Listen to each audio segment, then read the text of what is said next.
How to update your payment method on iPhone. Hello guys, this is Atticus and welcome back to another tutorial video. In today's video, I'll teach you guys how you can update your payment method on iPhone. So without any further ado, let's dive right into it. The first step is open up your settings. After you open up your settings, what you'll need to do is first you'll need to head over to General. On your General, scroll down and there you'll find an option called VPN and Device Management. Tap on it and disconnect VPN if connected. After you've disconnected any VPN, you can just head back and on the top you'll find your Apple ID.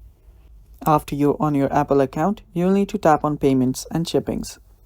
Tap on it, and after you tap on it, it might take some while to load. You might even have to type in your Apple ID's password. After doing that, you'll be on this Add Payment Method if you have not yet added a payment method. Else you'll be on this section where you will see the list of your payment method.